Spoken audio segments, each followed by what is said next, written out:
very important conversation. Yeah, so just a very quick introduction. My name is Winnie Ogejo. I work at the Institute of Economic Affairs. Institute of Economic Affairs is an organization based in Nairobi, and we are a policy think tank that does policy research and formulation with an aim of informing policy decisions by relevant stakeholders. So I'm aware we have people from across the globe joining in on this conversation. Thank you so much for making this time. And before I go any further, just to share the agenda once again, as you can see, we will be having 4 presentations from Dr. Evelyn Jepkemei, Dr. Elias Mokua, Dr. Wandia Njoya, and Dr. Amos Kaburu. All of them are experts in the education sector, and I want to assure you that they will be having very interesting insights to give us, and yeah, just to make us more informed as far as this conversation is concerned. So of course there'll be I'd request that we all mute our microphones kindly. Thank you. Thank you so much. So how this will work is each presenter will have 15 minutes to make a presentation, and after which we will have a plenary session where the participants will be able to ask the questions they will have as far as those presentations by the 4 presenters will be concerned. And again, we will be joined by our CEO, Mr. Kwame Owino. He's in a brief meeting currently, but once that meeting is done, he will be able to join us and he will moderate the plenary session.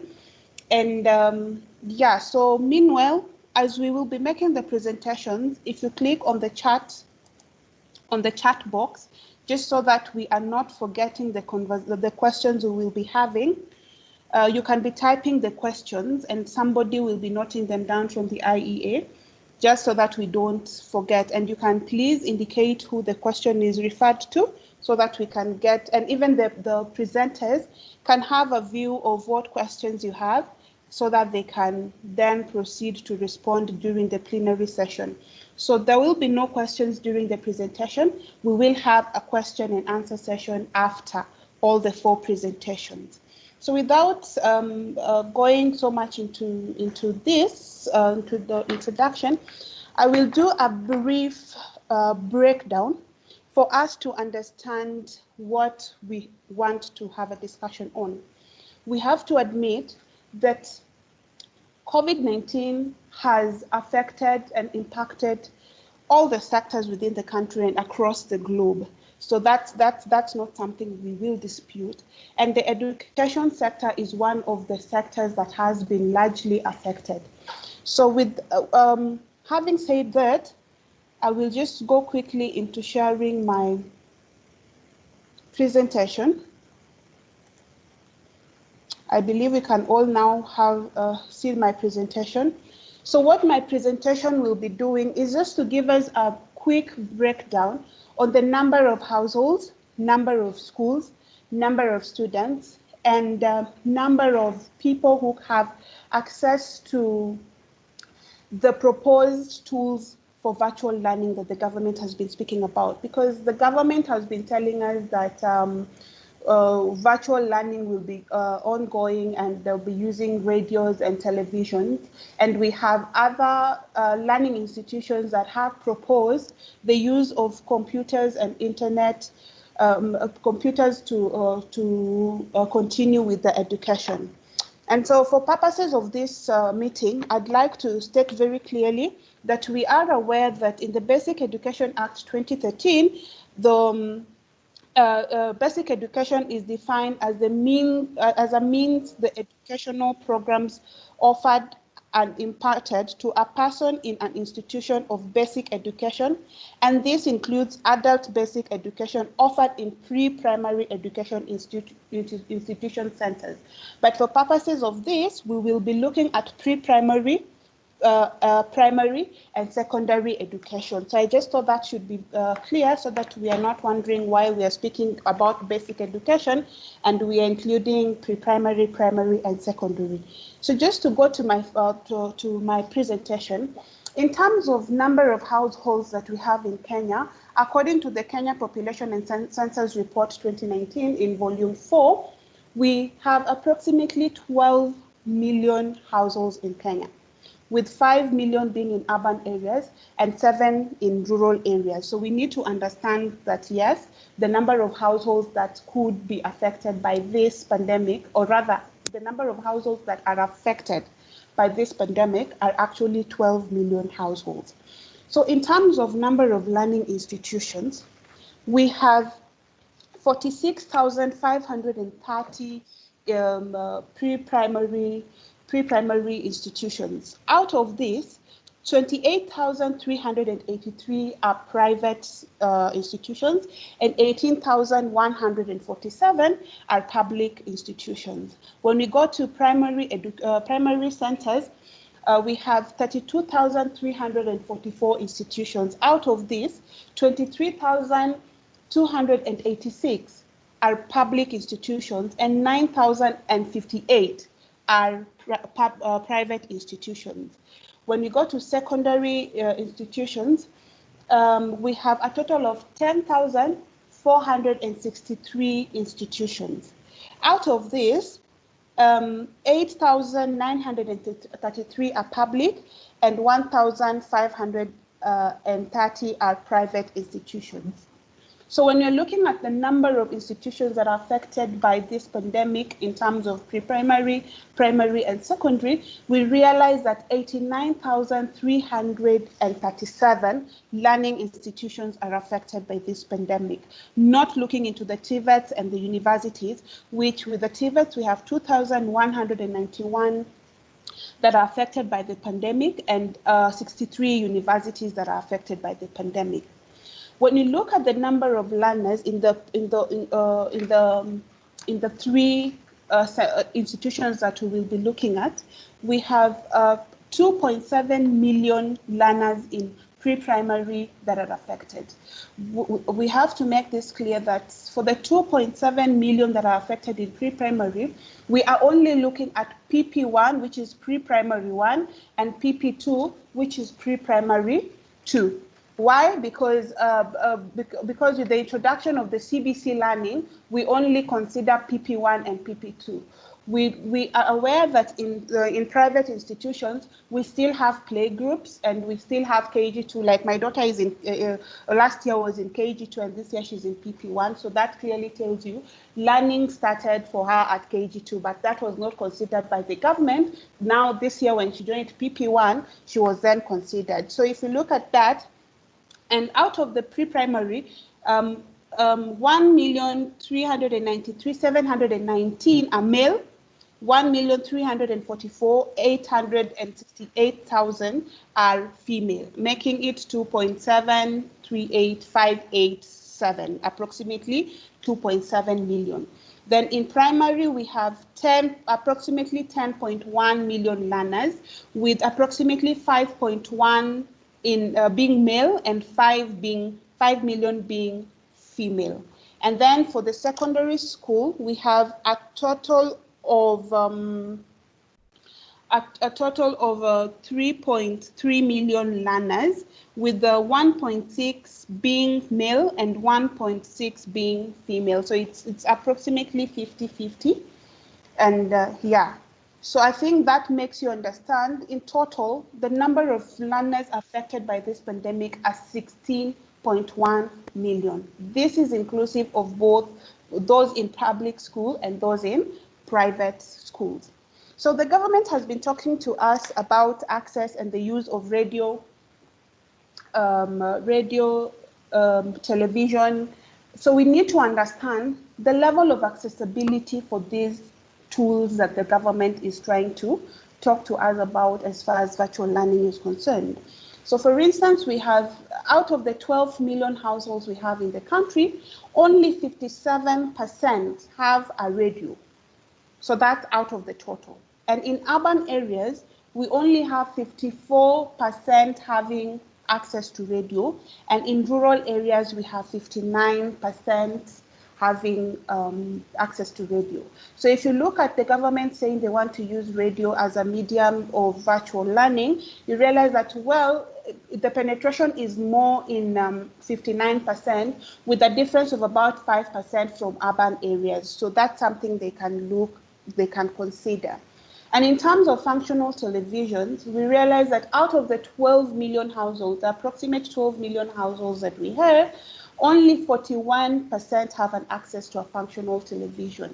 And when we break that into urban and rural, in urban areas, we only have 63% who have an access to a radio. So this means in every 100 households, only 63 have an access. And in rural areas, we have 27% who have an access to a functional television, meaning out of every 10, probably only roughly 3 have an access to a radio. So when we look at access using computers, just to break it down again, out of the 12 million households that we have, we only have 9% of the total households having access to a computer. If this is broken down for urban and rural, 18% in urban households have access, and 3% have access in rural areas. So if we were to use use of computer and internet, then you can clearly tell that the rural children in rural areas will be greatly disadvantaged, because only 3 out of every 100 households have an access to a computer. If you look at that against internet availability in households, you realize that only 18% of the total number of households in Kenya have access to internet.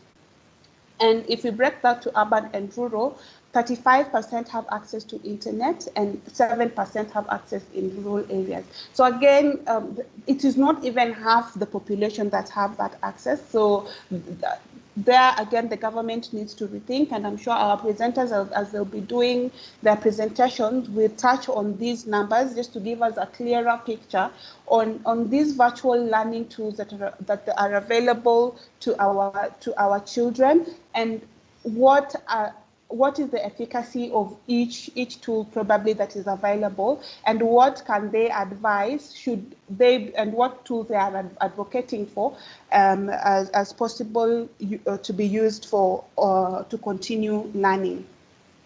And in terms of electricity, the total number of households that can access electricity is 50%, and 50 cannot access. So, for instance, in urban areas, 88% have access to electricity, which is still questionable. And then rural area, we only have 26% who have access to electricity. So again, we are aware that there are in as much as only 26 in rural area can access electricity, there are other methods of getting light that they're using, for instance, solar. So I'm sorry I didn't factor that in, but yes, we are aware that other than electricity, there is also the element of solar that can be used. So those are some of the things that we are looking into. So this presentation was just to break down the numbers and to help us understand, when the presenters are talking, what numbers we are talking about. Sorry guys, what numbers we are talking about, so that we know that if a presenter is advocating maybe the use of radio, we are aware that 59% in rural areas and 54% in urban areas have access to radio. So I think that gives us a very quick roundup of the numbers in terms of accessibility and in terms of the number of students who are affected, so that we are not just having this conversation without considering these numbers. These numbers are very, very important for us to continue with this conversation. So I would like to just go on immediately to invite Dr. Evelyn Jepkemei to give us just a presentation on, she has a presentation on the education sector in the wake of this pandemic. What is the status, and what are some of the things that even as stakeholders, parents, and policy makers, we can involve ourselves in. So Dr. Evelyn, please. Okay, thank you very much. As you have heard, my name is Evelyn Jepkemei, and today I'm going to talk about education in the era of COVID pandemic. Thank you, Winnie, for giving us the background and those important statistics, because I think it's critical that as we talk about the different initiatives, we are also considering the statistics and whom we are reaching. I'd like to start my presentation by just talking about the background where we are at, and please take us to the first slide. This pandemic happens at a very difficult time for us in Kenya, because we just changed the education system. And changing the education system is not a very light undertaking. I think we already know that we have a number of challenges. For example, at this point in time, we should be having construction of technology labs, science labs, arts and theaters that are a requirement of the new curriculum. So if we are going to succeed in implementing the reforms that have been put in place, we really didn't need a pandemic. We already had enough problems because some of the challenges that we have seen include parents complaining about the work that they have to do with the learners. We have resources that are required for the new curriculum that are essentially favoring the people in urban areas rather than those in the rural areas. And so in the midst of, the curriculum reform, COVID happened, and so schools are closed. This is something that none of us was prepared. The parents were not prepared, the students were not prepared, and the system itself was not prepared.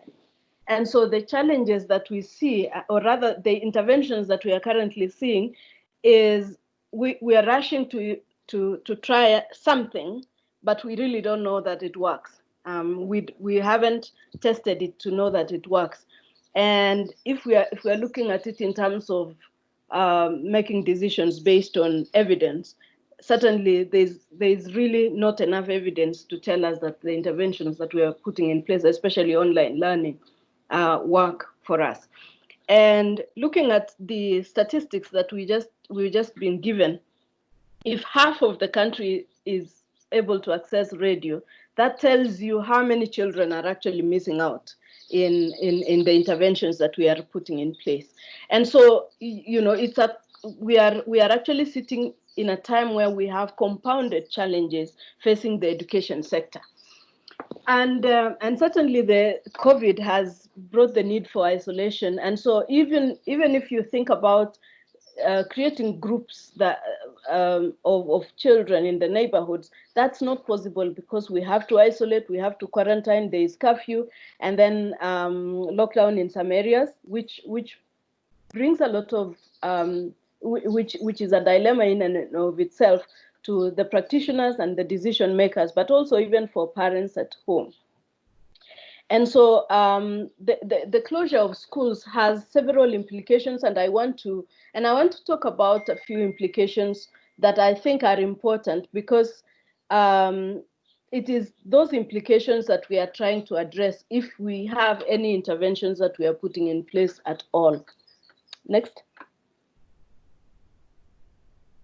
Next slide, please.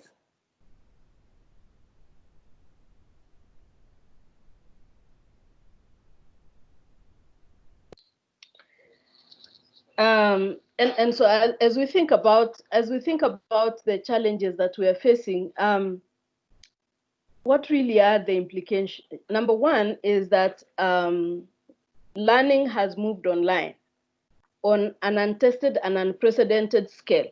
So we do have, I think we have had a few studies on ICT. I have participated in a few, and one of the challenges that we are now facing is that we are taking the entire country on an online platform that we don't know what works for children in preschool, for example, and those in middle school, and those in high school. And so as we are pushing online learning, it's important to take a step back and think about what kind of learning is actually going on online. I happen to have a privilege to have contact with some of remote populations in this country, and you know, we have some ad hoc data that shows us that primary school children are spending close to 6 minutes of learning per day. So even for the radio programs that are being put in place, there needs to be something else that follows that to ensure that children actually are learning if they are able to access the devices. And I think importantly is the fact that the parents are bewildered and are shocked by this whole responsibility that has been thrusted on them without them having planned for it.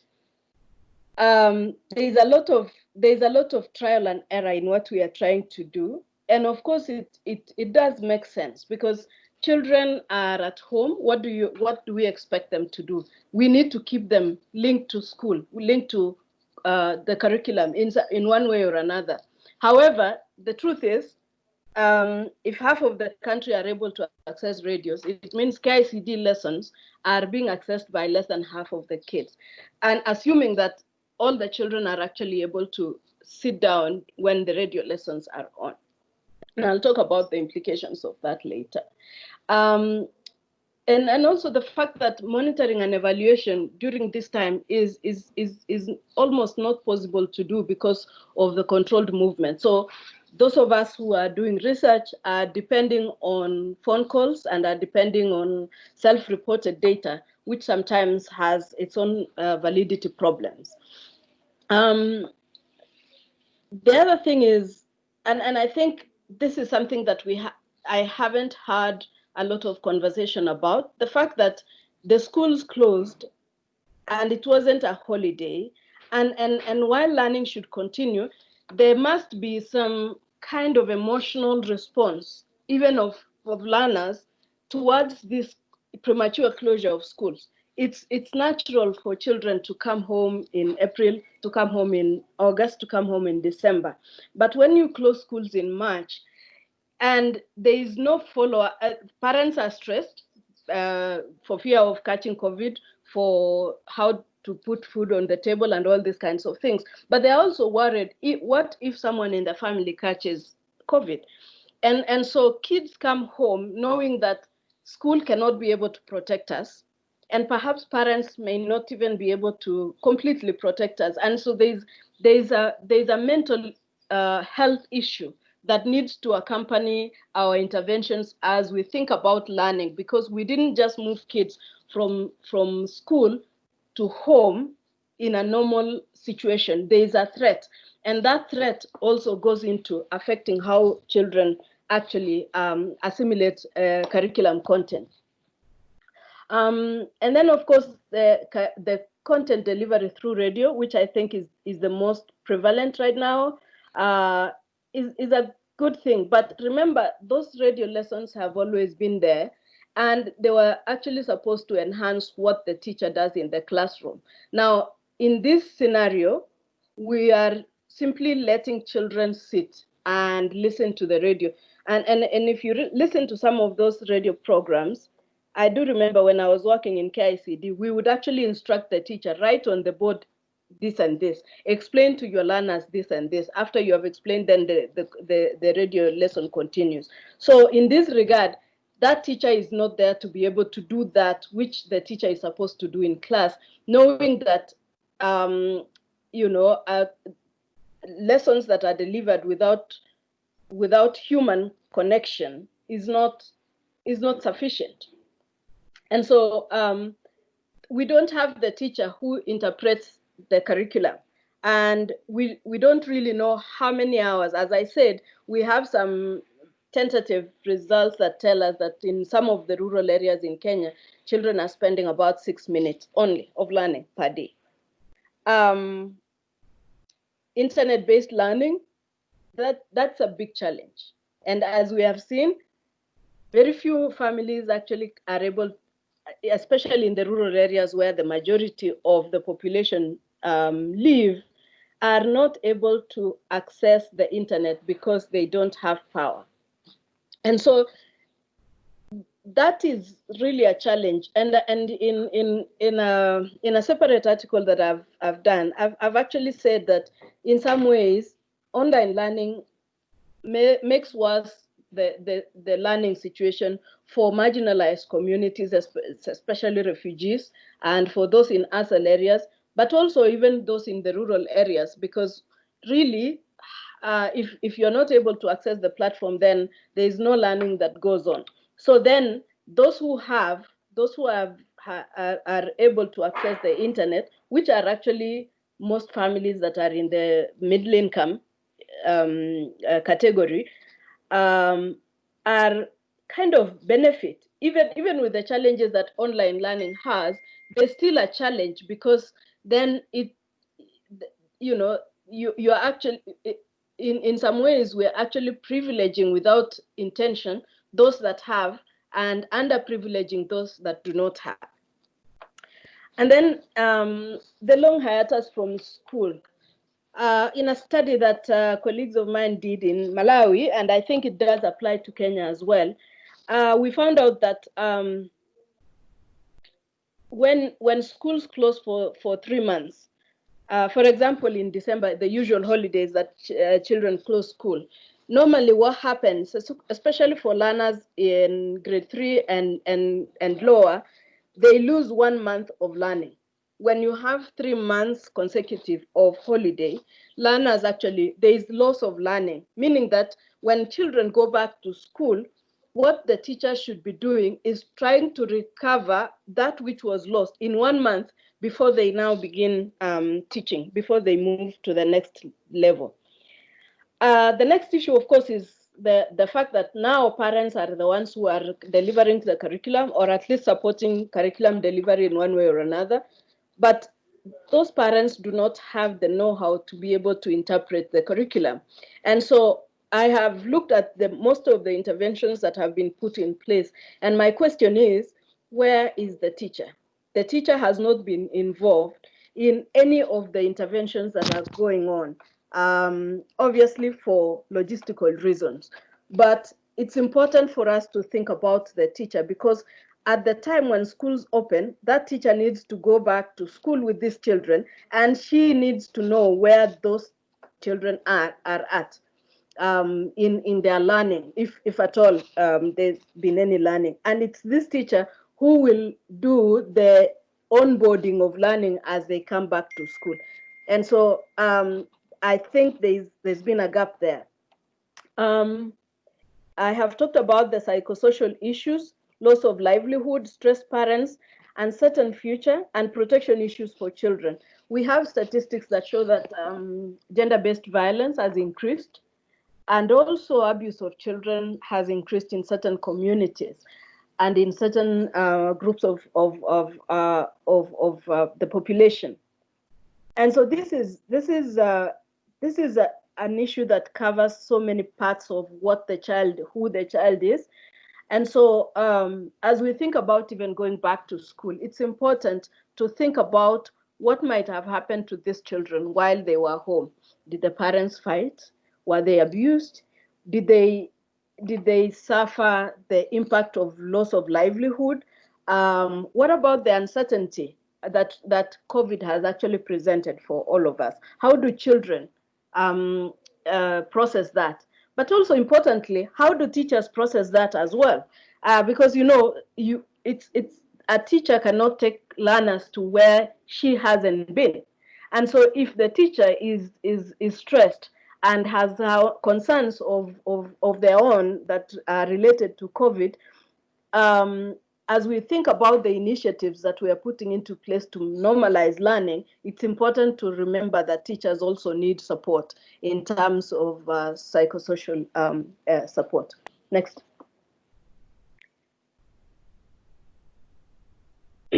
So I just want to delve a bit into what research says about online learning. And as I do this, I know that we don't have enough studies for us to really talk about the impact of ICT on learning and performance. But I will simply say that, as I said earlier, we are actually moving into online learning because we are being pushed by situations, not because we have research that says online learning is ideal without the teacher. Now, there are studies that show that ICT has an impact on learning, and studies are actually mixed. Some show that there is a positive impact. Some show that the impact has been negative. In a study that I participated a while ago, about 3-4 years ago, what we found was that we actually gave learners some the ICT devices, and we gave the teachers, and we also gave them to teacher supervisors. But what we found was that in that particular study, we found that there was the impact of using devices on learning was good for all across the board, for the teachers, for the learners, and even for the teacher supervisors. However, when we did the cost benefit analysis, we found that textbooks were 46, I think, times less expensive than the ICT devices. And so what that means is that as we think about ICT devices, we need to make sure that they are we justify the cost of using ICTs in where textbooks can do. Obviously, that was a study that was happening during normal school time, and so at this time of emergency, I suppose we kind of gravitate towards what we think works and how we can be able to reach the learners in this situation. But I think in the long term, it is important for us to think about the cost of the interventions that we are putting in place vis-a-vis the benefits that we are getting out of it. What kind of learning is actually happening? And if only a half of the population is able to access electricity, and therefore perhaps even less than that are able to access the internet, what does that mean in terms of investment? And so, I think it's important for us to think about all these questions and how best can we actually use these ICTs in order for them to support the learners. Do we think that they need to follow radio lessons and then have some kind of WhatsApp or other applications to revise? Do we think that they can use SMS-based interventions? It's not possible for us to tell at this time because we haven't tried this. But I think as we are doing this, it's important for us to collect that information, whatever interventions that we have, so we can actually look back. And I am sure this is not going to be the last emergency that we face. There's obvious warnings that we are likely to face more as the global climate deteriorates. And so as we think about that, it's important for us to think about, what really does work. And when we talk about what works, what is the cost in that, and what are the likely alternatives for that? And then, of course, the bigger issue is the unacceptable inequality that online interventions present, and really I have already said that it is unacceptable because the poor continue to remain without, and the Sorry, Doc. ones who are strong are continue to get the what they need. Hello, Doc. Yeah. You have 5 minutes. Yeah. Okay. All right. Then we do have pockets of groups that we call marginalized, and these marginalized populations suffer the brunt of school closures because, as we know, the marginalized population are not able to access many things, including now ICT. And in those communities, girls are likely to suffer even the most.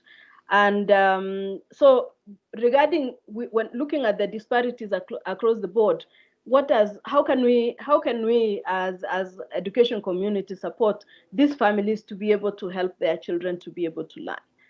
And of course, there is the question of GBV. I've already talked about that. And then hunger and malnutrition. We do have learners who go to school basically because there is a meal they can be able to access. Next. So in my view, let's go to the next slide, please. In my view, I think this disruption is a disadvantage. It definitely presents its own challenges, but I think it also presents opportunities for us to review and redesign our education system, to rethink our education, its philosophy. Why do we actually educate, and the functions of education? Because we need to think about, is our education system flexible enough that we can actually say kids can stay home for 3 months and they can go back to school and still be and still be on time to be able to learn what they are supposed to learn. And we need to consider also refocusing on resilience, adaptability, and all the 21st century skills that we talk about. I think it's important also to note that the COVID situation is presenting us with a situation that is global in its nature. And I think I want to quote Wole Soyinka. In his book, Kongi's Harvest, says, "The period of isolated souls and wisdoms is over, superseded by a more systematic formulation of comprehensive philosophies." I don't know the philosophy behind what the interventions that the Ministry of Education has put in place, but perhaps it is important to think about involving others who are not in the bureaucracy, who are not in the system, because all of us are educators, and all of us can be able to contribute towards making our society a better place in bringing in our experiences and knowledge that we have. Next. So I already talked about the marginalized. It's unacceptable that we still have people that we call marginalized after 50 years of independence. And these people are in slums, they are in refugee camps, they are in ASAL counties, and they are in other urban places. The ICTs have represented learning structures that make worse the already existing challenges for those particular population. And I think we need to really think about how to revamp education resources for those particular populations, even as we think about everybody else. Next. So in mitigation efforts, we need to think about a system that meets the child where they are and give them what they need inside and outside of schools in order to be successful. And we need to dismantle this one-size-fits-all kind of thinking, because not all children are the same. And that has been so clear right now than at any other time. So we need to provide resources, support, and capacity to parents to be able to support their children as they are at home. And when I talk about support, I don't necessarily mean to make them sit down and do curricular issues. There are other forms of learning that can go on at home at this time that parents can actually support their children to learn. It doesn't need parents to sit there with a stick and force the children to listen to the radio or to do online learning. There's a lot of social learning that can go on. It is not all about academics. We must remember that. We need to rethink and look at our goals and aspirations for education and build a system that has the capacity to deliver on the promise of equality and equity for all, so that we are not talking about the urban children are learning on the internet and the rural ones are out there facing the challenge of actually being child laborers because there is nothing else they can be able to do. Next. And so in conclusion, my thinking is that we have an opportunity here. Crises normally present opportunities, and we have an opportunity that we don't want to frantically go back to the status quo. We don't want to go back to where school was, or we don't want to take education to where it was. We need to take time at this point to redesign our system from child development to health to nutrition. What are the linkages between education and health and child development and the family? Those things need to be thought about within the system so that all these groups are able to come together as we move forward and hope to see a normalized learning moving forward. The third thing is that teachers cannot be replaced. I think this is really important, that teachers will always be important in interpreting the curriculum. And so as we think about even online learning and ICTs, we must bring teachers. Can we be able to co-create content with the teachers? Can we give an opportunity for teachers to actually be able to participate in online teaching and so on? And so pedagogy must also go hand in hand with cost effectiveness of resources, because the moment we make education very expensive, we will have dropouts and we will go back to free primary education kind of situation. So we need a paradigm shift where all actually does mean all. When we talk about a child in Nairobi, we are also talking about a child in Narok, in Kajiado, and in Turkana and other places that we consider rural. So that is my overview of education under COVID. I question a lot of things, and I think that we all need to question things as we move along and appreciate the innovations that are coming through. Thank you very much. All right, thank you so much, Dr. Wandia, for that lengthy presentation. Sorry, Dr. Evelyn, we really appreciate that presentation. I won't dig into that presentation because it took longer than we anticipated. I will just move to the next presenter. I know on the agenda we had indicated that Dr. Mokua would be coming in next, but Dr. Wandia Njoya has requested that she comes in next because she has a few technological challenges. So we will change that for a minute. And Dr. Wandia, please, you have 15 minutes.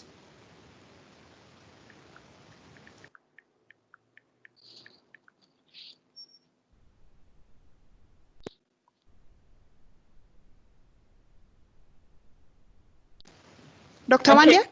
Yeah, thank you very much. I'm sorry I had to ask to present earlier. I have access to power issues. So speaking of access, I just want to just go to the next slide, please. I'm going to talk mainly as a teacher from the classroom. I'm not going to talk about the broader, national issues. And the first thing I want to say is that for us in the classroom, equity is about people.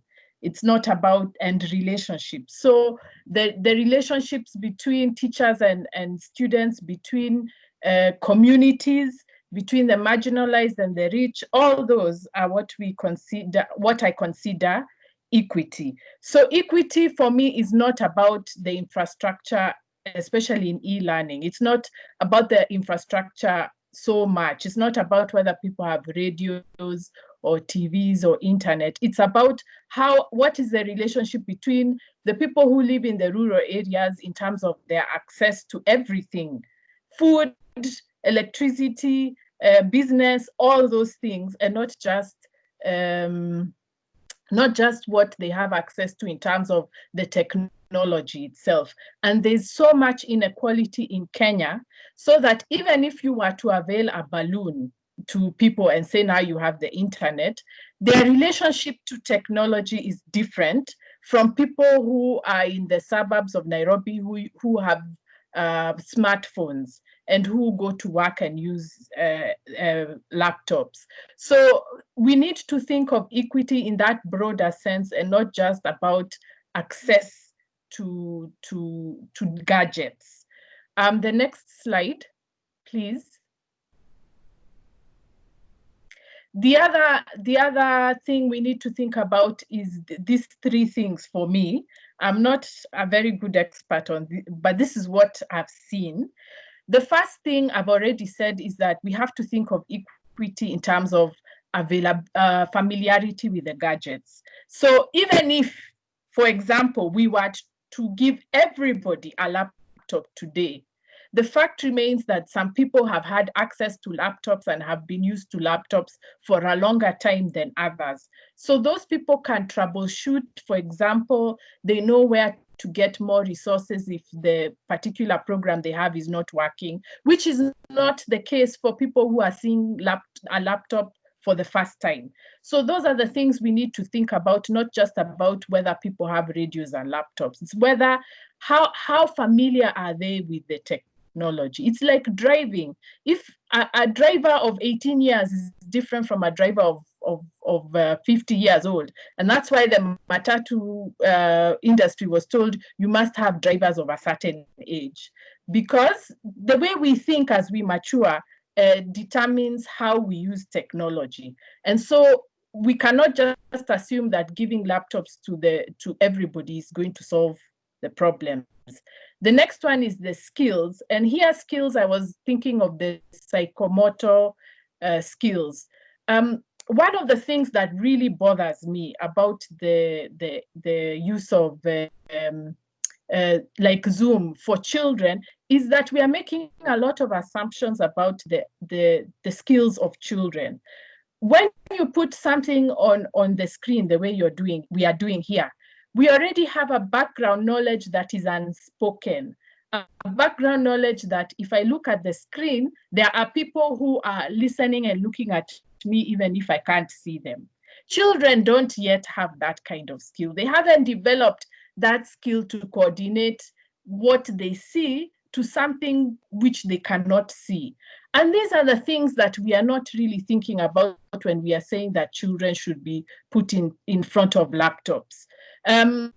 One parent was telling me about how when the classroom starts, the teacher has to first make sure everybody has access. So she's shouting, but mute your microphones. What does a 4-year-old know about muting microphones? We take a lot of these small things for granted, and yet for children, it's a big deal. It's not obvious that I need to mute the microphone and unmute it when I want to speak. It's not obvious that when I'm speaking to a screen, I'm speaking to other people. We are taking for granted a lot of adult skills, and we are assuming that children have them.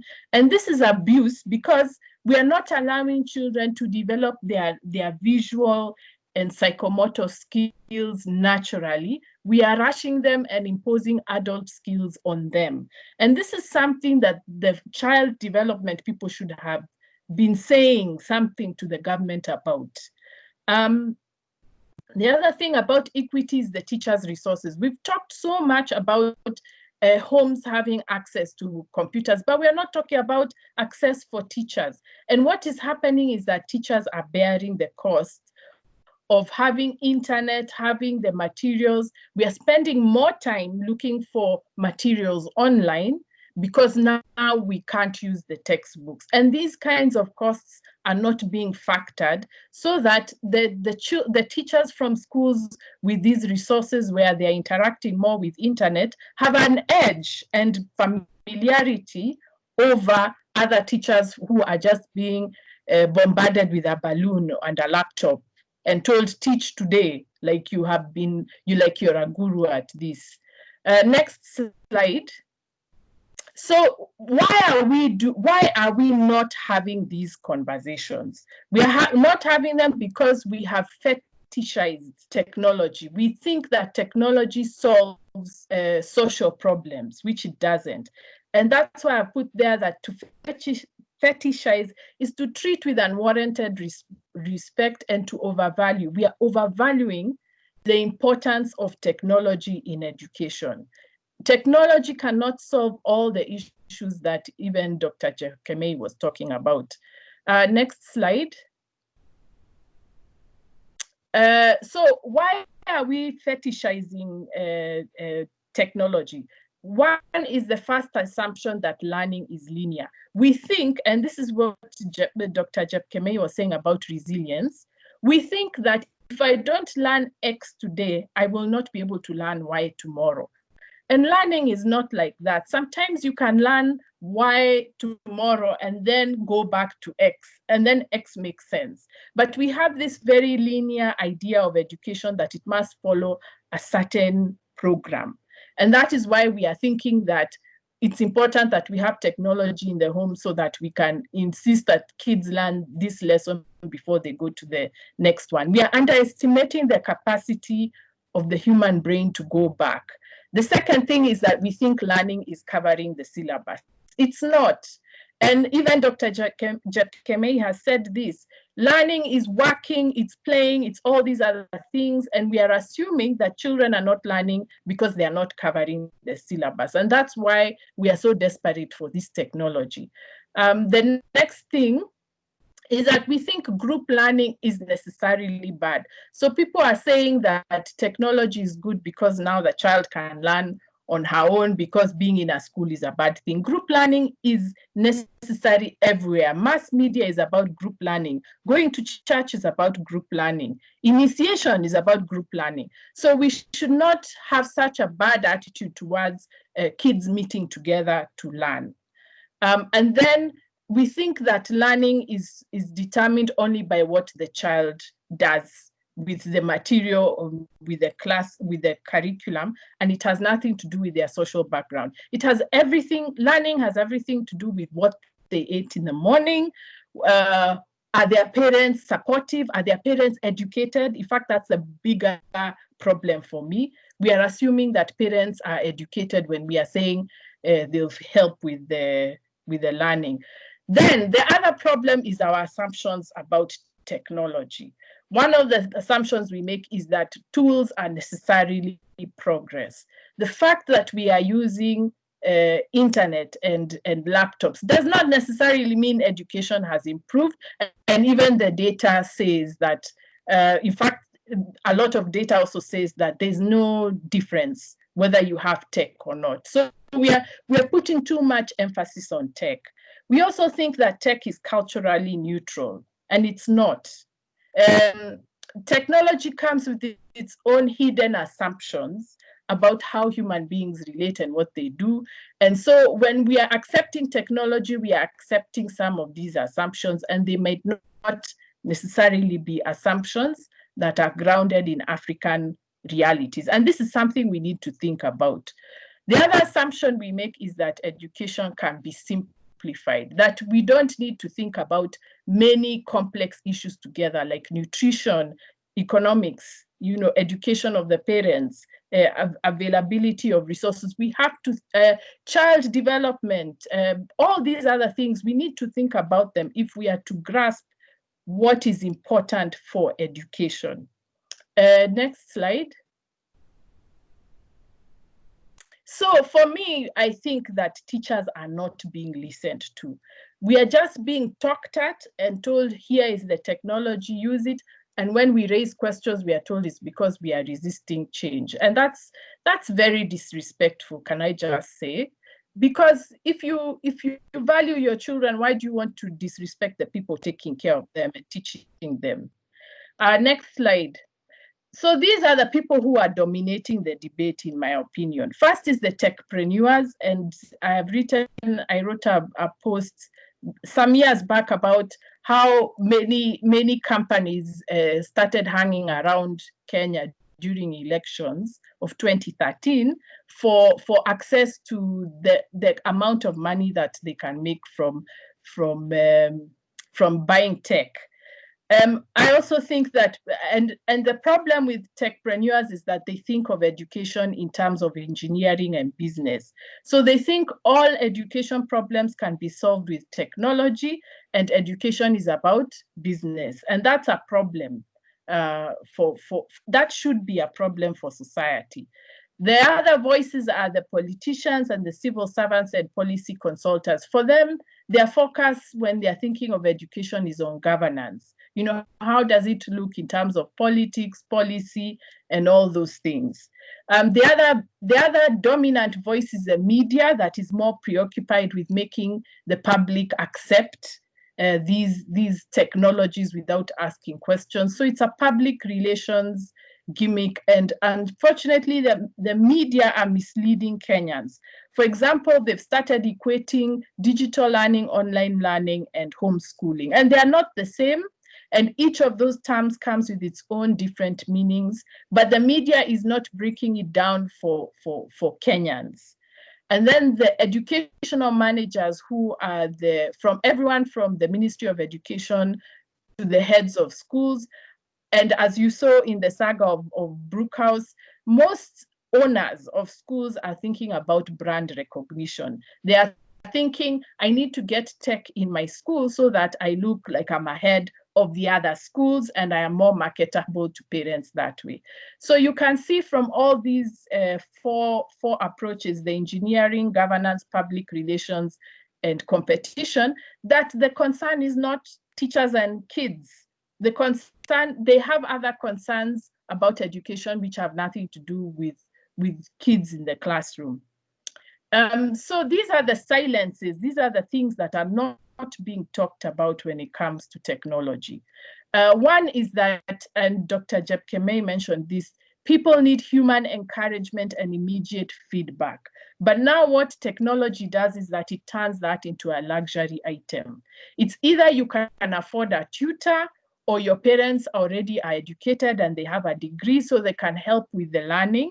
So that is already an inequality, because we are expecting people from rural areas who might never have gone to school to help kids with the homework, which is not possible. Or at least even if it's possible, they are coming from a disadvantaged position. The next thing is that tech increases exam obsession, actually, because now without any feedback from teachers, what happens is that technology makes teachers have to rely on the data from the computer, because they are not face-to-face with the child. And actually what is driving Kenyans' desire to see technology in everywhere is because they are worried about exams. They are thinking, how will my child do KCSE or KCPE? And I think it's a mistake for the ministry to categorically say there will be no adjustment to exams. I mean, we are human beings. Sabbath can change. Sabbath can change for people. It doesn't always have to be people for Sabbath. The third thing is that technology adds incentive to cheat, because once you show kids that it doesn't matter how they develop or what they think, then they start to see this as a gaming system, that you just need to game the system, do what you need to do to pass, play around with the laptop or whatever. So even as we say we don't want cheating, we are actually increasing the incentive to cheat by insisting on technology. And then finally, education technology does not save money. It transfers the cost to the teachers. So the teachers spend more time doing preparation work. They spend money for internet, and that cost is being kept quiet because people are just looking at the machines and not at the people, the kids, the parents, and the teachers who are affected intimately by technology. So I've ended with a quote there, and I encourage you to look for this gentleman who explains about how technology amplifies inequality. And that's why he says technology by itself doesn't bridge the gap, it only jacks it further apart. So thank you very much. I'll have to go because my laptop is now saying that it wants to check out. But if you have any questions, they can be sent to me or you can email me.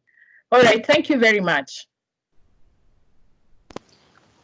Okay, thank you so much, Dr. Wandia, for that presentation. At least you have broken it down and you've tried to give a perspective from a teacher's point of view and to some extent as an expert in this sector. So we really appreciate that. And because we are really, really behind time, I want to move to the next speaker. Dr. Wanda, you can just try and hold on and let's see how long your computer can hang it there, because I'm sure people will be having questions. So you can just turn off your camera and let's see how long it can have you on. And then as we proceed to Dr. Elias Mokua, who is going to speak to us on overall about virtual learning and what to expect as far as virtual learning is concerned. And yeah, just to give us a breakdown and an overview. Dr. Elias, you have 15 minutes.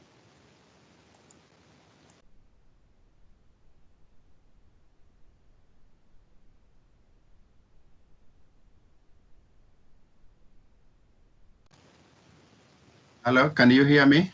Yes, we can, Dr. Thank you. Okay, all right, thank you so much. I think the two presenters have done a great work, and the advantage of coming second last is always to say everything has been said, so ours is just to repeat the main points and move on. So thank you very much, Dr. and Chip Kemboy and Wandia. Thank you so much. So I'll just focus on a few points that I think partly to repeat them, but also partly to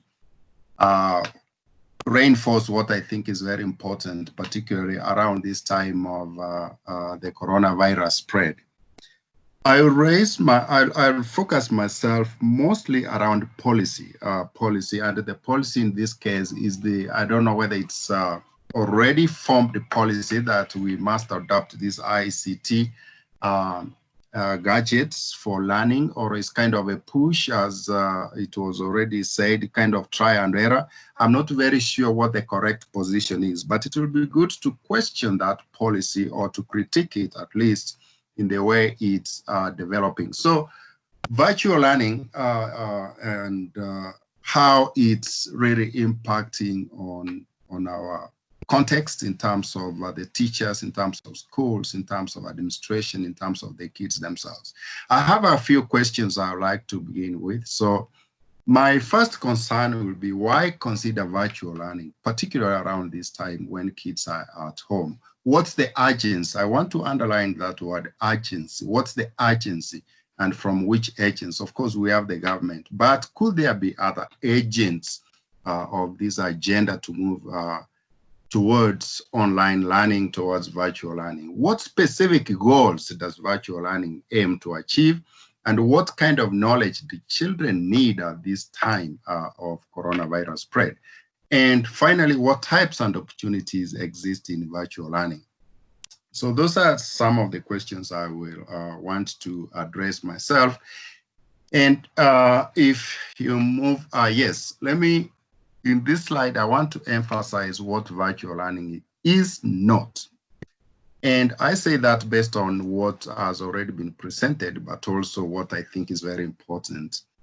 If the agency that is moving this agenda is to have children learn, in quote unquote, then it will be important to say that virtual learning is not an alternative class. It's not an alternative class where the teaching continues because the designated class is not available, like you move kids from class 1B to 7D. Secondly, virtual learning is not, a sort of parent. It's not like because kids are at home, find a way to keep them busy, find something that acts as a parent, or like the way you leave children to your house manager. So virtual learning comes in to be this third or fourth other parents or support or guardian to learning. No, it's not. And thirdly, and very, very important, virtual learning is not a student-centered or a teacher-centered learning space. It's neither of the two. It sits between technology and another quarter on students, another quarter on on the teacher. So you really don't have a properly guided space in which learning can take place. And I think this is very important because in the West, where this really takes place, as we'll see shortly, there is a way in which this has become part of a learning culture. But for us, just because of this pandemic, trying to get everyone into virtual learning, I'm not exactly sure whether we really understand whether learning is supposed to be student-centered, as CBC is supposed to be, or teacher-centered, as traditionally it has been. And it's not a quick fix. Somehow we seem to think that we have a solution because we're in problems, we're in trouble, we have a pandemic, kids are home, what do we do? So let's get them some temporary shelter. I think that is fairly misplaced in my argument. And obviously, as it has been said, it's not an equalizing learning aid because of the disparities. If you can move on, please. Yeah, then what's virtual learning? Of course, there is so much that has been written about virtual learning and how to conduct it, how can it be effective, how do you create some interactivity between the virtual facilitator and the learner. But again, let's remind ourselves that we are in Kenya, where the internet penetration, radio, TV access have all the challenges that we've been told. So we can only look at virtual learning as a supplementary online or electronic option. And I think that's important. And in which case we're saying that perhaps some will gain, perhaps some will not gain. So in that case, we're kind of trading. And it's important to keep in mind then that if we're thinking about those who have access and we want to give them something, nevertheless, it's important then to think about those who have no access. Secondly, it's only a possibility for limited subjects. You can't teach everything on virtual learning. Different subjects have different methodologies, different complexities, and it's important, therefore, to realize virtual learning cannot give you everything. Retention and concentration can be lower, as was mentioned earlier, but also even for adults, even when we teach undergrads and master's students, sometimes the concentration online can be very strenuous. And a point that has been raised, and I want to emphasize, is that tech is very impersonal. It's a very impersonal space. So if a facilitator, wherever they are, is trying to teach and the kids are just watching, like watching a talking head, surely that will not encourage much learning. There is the whole philosophy around being and having. And what I really see here is that virtual learning is a delivery platform. You have content the same way we can have a drone to deliver medicine, to deliver food, to deliver whatever. It's the same way virtual learning can be or is, at least in our context. In the West, it could be slightly different.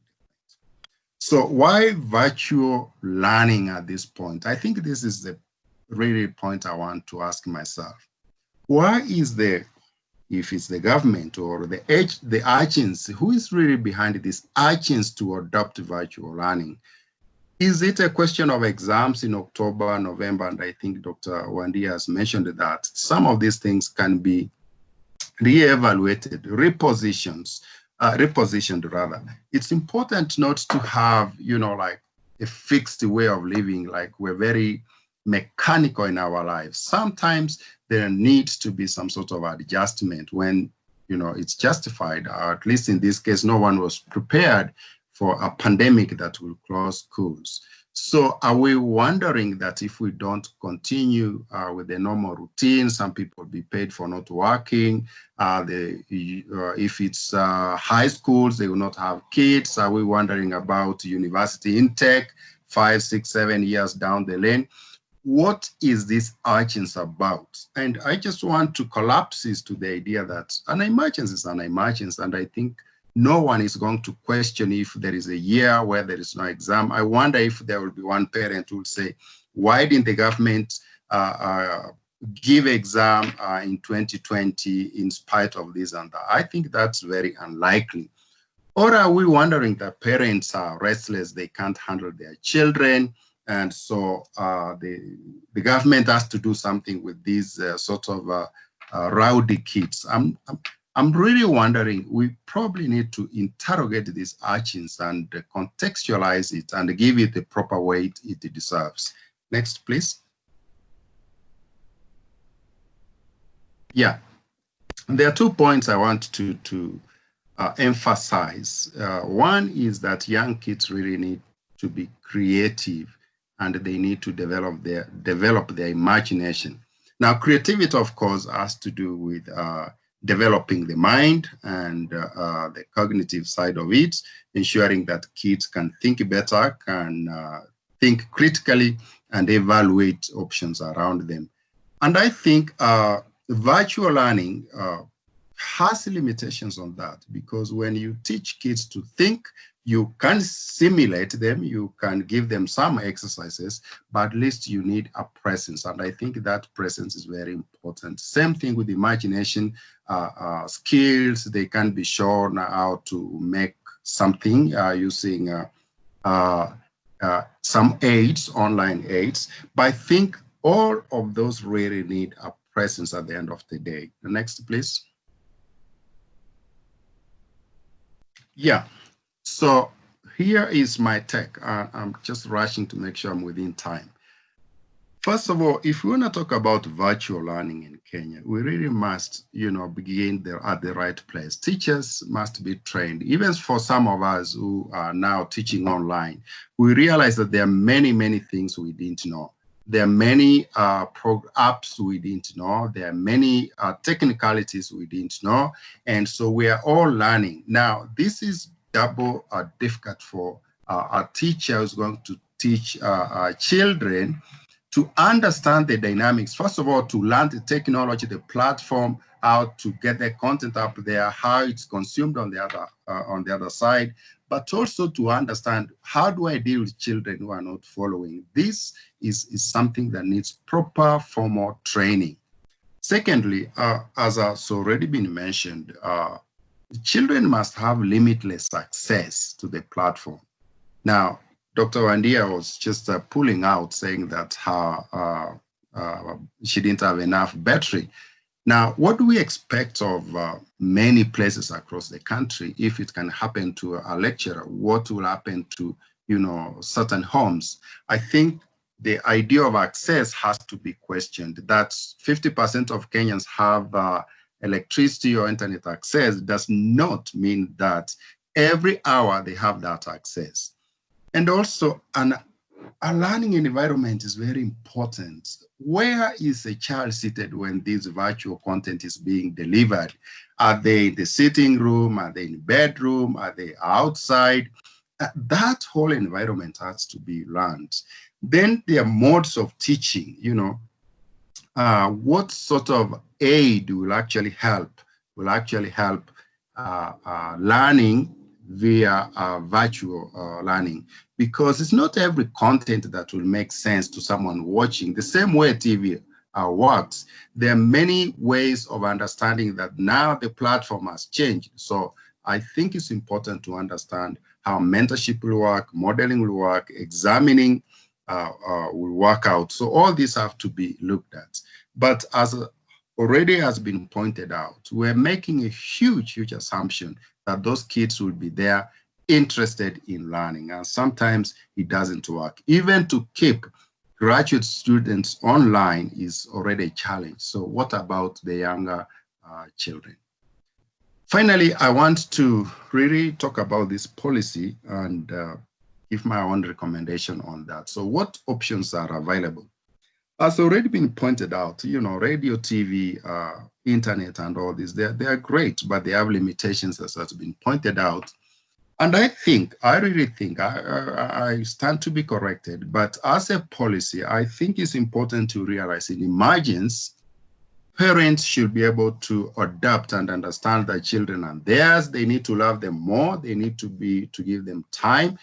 They need to adjust to the fact that the kids are at home. And there are many things. We did a study on a different issue, and we realized that many parents wish they could have more time with their children. And here is a situation that has provided by itself. So take advantage, form kids morally, tell them stories, be with them, learn them, let them know you, let them know what the family values are, what your aspirations are. There's so much that can be done. And also, as already been mentioned, there is so much to learn, extracurricular activities. So we don't have to bombard these kids with virtual learning, content, academic, sort of hard stuff that they have to know. It doesn't have to be that much. And the other point is creative works are very important to teach online. Ask kids to write essays. Ask kids to draw, to be artists. There's so much they can learn. Rather than trying to teach them mathematics and chemistry and biology and all these subjects that need a different type of environment for learning. I will, policy-wise, consider something like involving teachers at a household level should this pandemic continue. Teachers are all over the place. They can move from house to house or put two households together, from household to household, and try perhaps that model of teaching might work, may not work, but I really think if we were to continue with this pandemic for the next 6 months or so, God forbid, then I think that could be something to consider. Or if we are pushed, we can also consider, the government should consider something like quartering the quota system, so that a few students go to school, take turns, so that not every child is in school at the same time and not every teacher is in school at the same time. Thank you very much for listening to me. Thank you, Dr. for that presentation. Like I said, we're trying to catch up on time, so we will definitely do a wrap up on all the presentations we have had just before the plenary session. So we'll just move on to the next speaker, who is Mr. Amos Kaburu from PAL Network, who will speak to the different aspects within the education sector that have been exposed by this pandemic, and what are some of the possible mitigation measures and remedies that the government can put in place to enable continuation of learning, and also speak to what the future of education after this pandemic. So Amos, you have 15 minutes starting now. Okay, thank you so much. My colleagues have more or less delved so much into the problem and the implications as well at this point in time. So I will not take a lot of time repeating that in terms of what is happening right now. But just to mention that about 2 weeks ago, a very, very rapid survey was conducted to establish what was the status of learning. And this was my take home when I looked at that brief, that citizens in their individual and collectively are doing something, even at this point in time. And what was very surprising in just looking at the responses would be that 55% of the innovations and solutions that people are coming up with are actually during COVID. So yes, something was happening before COVID, but there is so much that seems to be happening. And maybe this speaks to what Evelyn was saying, that we should never waste a crisis or an opportunity. It just means that even within such a time, there is really much that could be happening. But of course, the question of the digital divide, which the three presenters have spent quite some time speaking to, becomes largely evident. So something could be happening, something could happen, but the challenge of digital divide is extremely rampant. Give me the next slide. Okay, so we know we've spoken about these implications, and I like what, just picking up from where Dr. Mukua left it, that why are we so obsessed with what we are calling the calendar, or this, what Wandia called the linear approach of developing our education? There has to be 3 terms, term 1, term 2, term 3. And what are the fundamentals and the theoretical frameworks within which we have designed, packaged, and delivered such an important merit good such as education? So why are we so much keen just in terms of these, the mechanics of it? When will schools be reopening? What happens to the fee that we had paid? We've seen in those WhatsApp groups when PTAs are asking. First time we hadn't spent the whole of it. How do we recoup what we had put in? Will exams be there or not? What will happen when schools start? Will we start from where we left, or will we have transitional mechanisms of helping children, transit from what was happening around COVID, all these forms of psychosocial support for us to bring them back to the normalcy that was there on 30 March? So these are some of the questions that I imagine. How will those schools look like? When you talk of, you look at the guidelines that the UNESCO and UNICEF have just provided, ensure that schools have hand washing points, social distances. Social distancing, how practical will this be in that school that was already battling with large numbers of children when they have got very little space with what we Christians call 100% transition? So how will social distancing work in such context? These are very young children. My 7-year-old, how will she manage to have all these? This morning I was just looking at, already some schools have already started branding the face masks in readiness for opening. So probably parents will be told that you should buy this mask from a particular shop. So how will it exactly look like? That is really in the short term. Maybe think of maybe up to 2020 December. But if you think of into the long term and the starting from the medium term all the way into the long term, another 10 years, 50 years to go, building now what we later on be discussing around resilience, then one has to think of this as a very good opportunity for us to rethink of the ongoing curriculum reform. Just think of the year 2023, when we are supposed to have a double intake into secondary schools. Those who finish class 8 are supposed to transit into Form 1. Those who are finishing grade 6 are supposed to transit into junior secondary, whom we've already not even classified. Will Alliance become the technical school? Will it become an academic school? And again, 2024 will have the same case. So this is a very good opportunity to begin rethinking of what will happen at that point in time. And when they have really brought it out very well, there are a lot of concepts and constructs that are going on right now. Homeschooling being equated to what is happening right now. And they are quite different. But what is quite cardinal at this point is, what is the future of schools? Because you can imagine that we hand over children to schools at age 4. And by the time schools bring back, they are no longer children. They are already adults, 18, 19, 20. So which means that much of our formation of life happens in the school. So what happens at this point in time?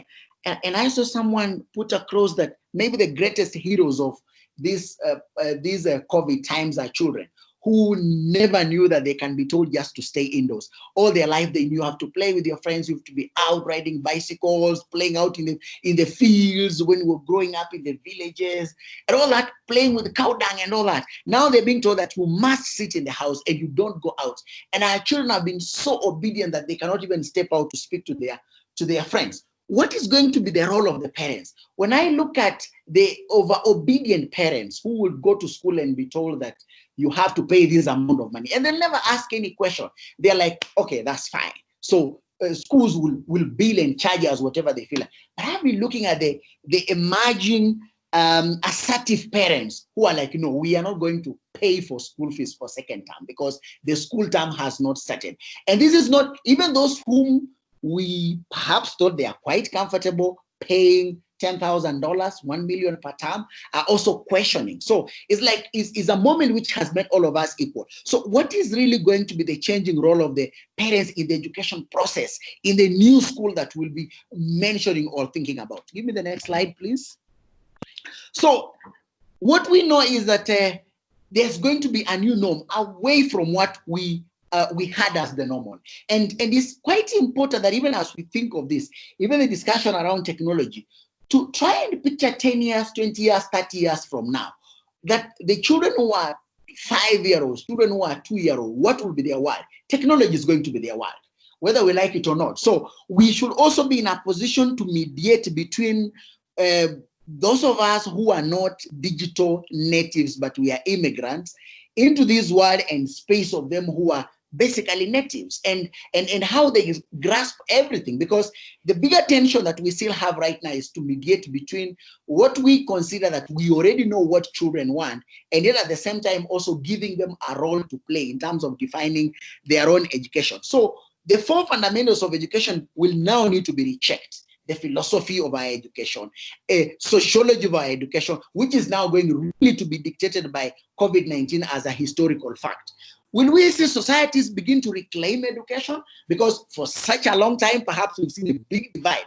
So do we have the courage to think of the role of the state and government in designing and delivering our education? Because perhaps the government has really encroached on education, really encroached, that we do not see the state, which is the people and their aspirations being the main characteristic of education, but rather we're seeing a lot of aggression on the part of the government, on the part of the regime to control the education, the curriculum, the schooling process, the learning process, determining what are the outcomes. So do we have courage at this point in time to use this opportunity to begin to ask that we have now to rethink of how we design, package, deliver, and even evaluate what that education is? Next, please.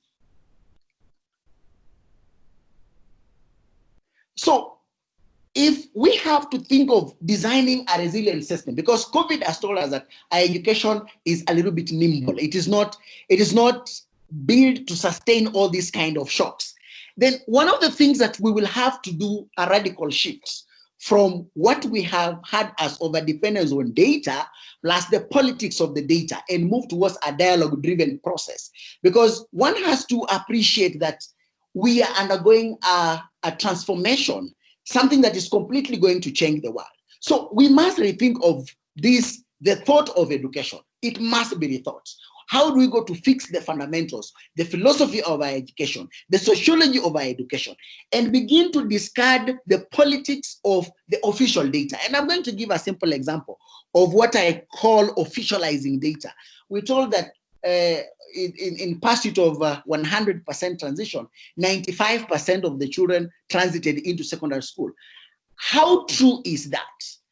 What defines to be transition? Is it access, or how do we specifically measure? But there is an overly acceptance of what comes out as the official data to be the position as it is. Are we going to have a situation where communities play a slightly, communities reclaim their space, play a bigger role in creating education, and not the vice versa? Because education has been created by the society to fix particular issues, or is the mechanism through which the society socializes the future generations so that the society can survive. Like Oswald Spengler tells us that every society is going to undergo some transformation, and therefore education will play that role. At what point did it become that now the school system, as part of education, has taken over the role of defining the society and not the vice versa? Are we going to see a situation which Elias has really broken it down in a very simple way? Why do we have this over dependence on the school system to teach certain competences, certain things, so that we have got a curriculum that perhaps you can never tell the east to the west, because there is too much focus on what I call the timetable.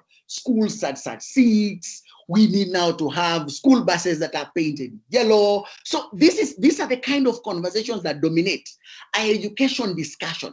But going to what Evelyn mentioned, we do not get to what is the what of the education, not necessarily the how. What is the what of the education? Become very, very critical. It's not just about covering the syllabus.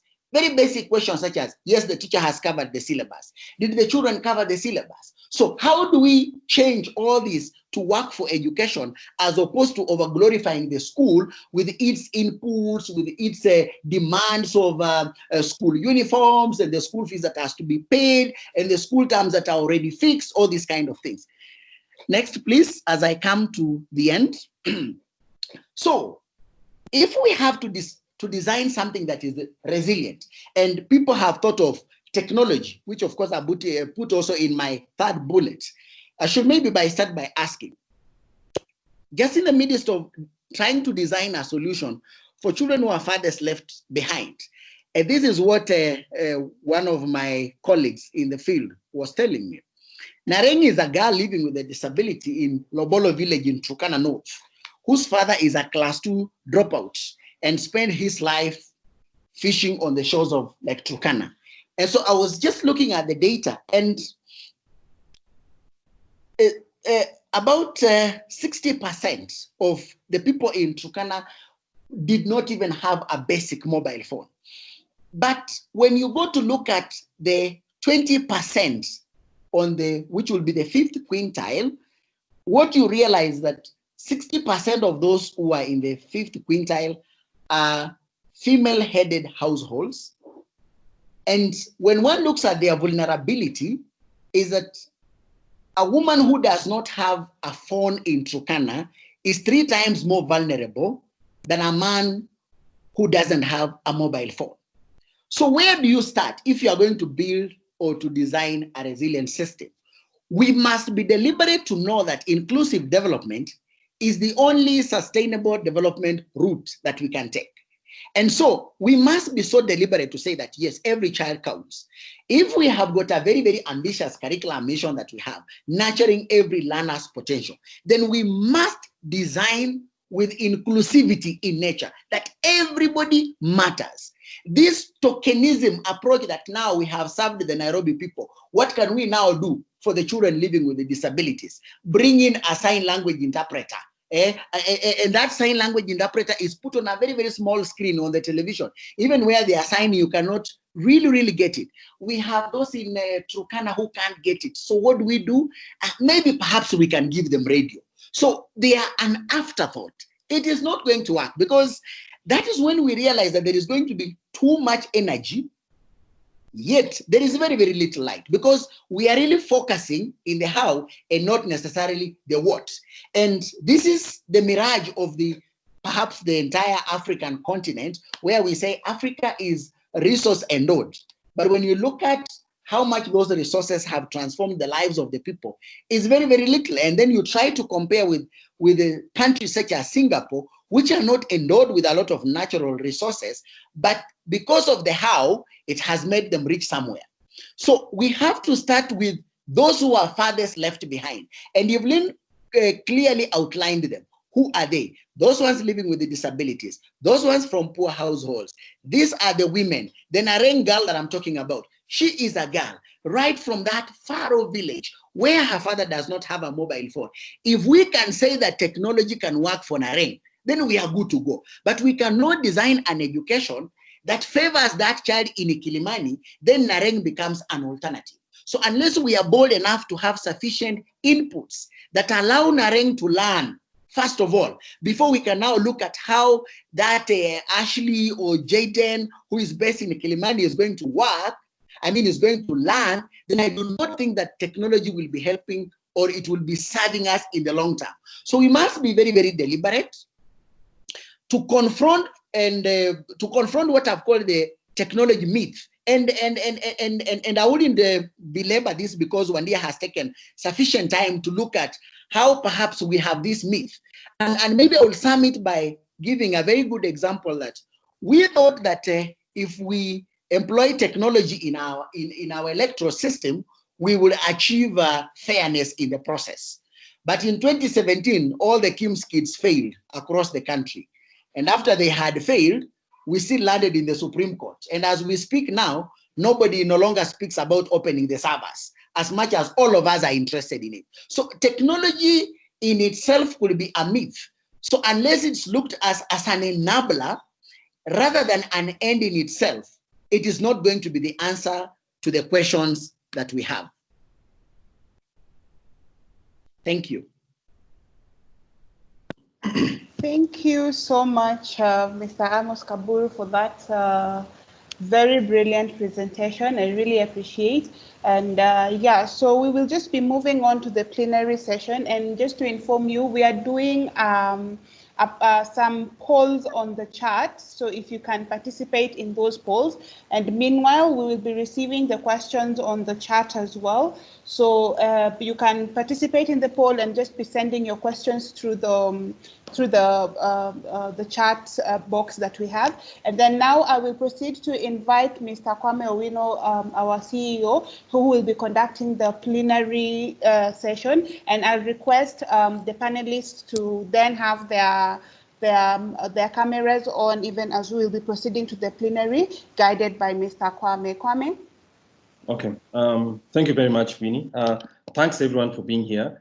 Okay, so we've had from four very interesting presentations. We had from Drs. Evelyn Jacquemei, and then Wandia Njoya, Amos Kaburu, and Elias Mukua. So what I'll do is that I will not try to sum up. I'll just say that a few things came to my mind. One of them is obviously there's a tendency to treat technology as a silver bullet to problems. Therefore, if you have a problem in Kenya, people say, okay, let's have a technology solution. So let's try and find it. I think you can see that even right now with banks assuming that provided you simply have an app on your phone, then that's it. I think we have sufficient examples from almost each and every one of our speakers telling us that, look, we need to put more forethought into this than simply pushing technology at kids. That's one. The second is a context question about access. And there's the real material question about whether if you use the forms of education that are being used right now, there's a difference about whether learning is happening to begin with, but I'm talking about first whether the access is available. I mean, if you're using a facility for which only 50% of students have, households are able to get there, forget electricity, internet, radio, and all that. So there's differential access, starting from a rural-urban perspective, but also there's a class dimension to it as well. I think that requires us to be aware of it. And then Dr. Wandia spoke about what I would sum up as a political economy of digital learning. She might not agree with that, but my view is that, look, who's pushing the idea that let's use technology to reach children? And in that are certain assumptions. Some of the interests here are commercial. The other interests are basically parents, I think, as well, who are under pressure, because you hear parents, especially those who have students who are sitting exams, wanting school to open anyway, or some activity. Let's keep these kids busy anyway, irrespective of whether that learning is happening, whether it's appropriate, whether that technology has obviously some cultural biases or no biases that we have not taken into account. And then Amos tells us again about, yes, we have technology, we have curriculums, the idea, and I think Dr. Mukua says this as well, that the idea that simply putting technology on a platform necessarily means that education is happening is out. And I think one of the is assuming too much. So one of the things that is clear, has never been clear in my mind, but is more clear right now based on what I put all this together, is that, look, technology is not a substitute for education. It actually is supposed to complement that education. When you hear some of the unguarded statements coming from people in the public sector, they speak up, see if, look, this is a substitute for the kind of education that's supposed to happen at home. I mean, that's supposed to happen in class.